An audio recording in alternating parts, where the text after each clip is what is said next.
പ്രാർത്ഥനാ നിരതരായിട്ടുള്ള 30 ദിവസങ്ങൾ കടന്നു പോവുകയാണ്. ലോകത്തിലെ മുസ്ലിം ജനത ഒന്നടങ്കം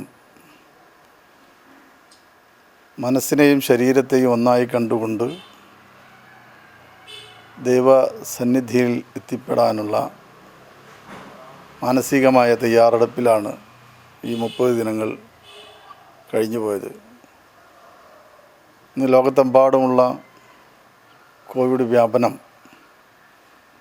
മനുഷ്യകുലത്തെ വിലക്കുന്നുണ്ടെങ്കിലും വിശ്വാസികളായ കോടിക്കണക്കിന് ജനങ്ങൾ അവരുടെ വിശ്വാസം മുറുകെ പിടിച്ചുകൊണ്ട് ഇന്ന് ഈദ് ആഘോഷിക്കുകയാണ്. എല്ലാവർക്കും ഞാൻ എൻ്റെ ഹൃദയം നിറഞ്ഞ ഈദാശംസകൾ അറിയിക്കുന്നു. നമ്മൾ ഇതിനെല്ലാം മറികടക്കുക തന്നെ ചെയ്യുമെന്നുള്ള ആത്മവിശ്വാസത്തോടുകൂടി നമുക്ക് മുന്നോട്ട് പോകാം.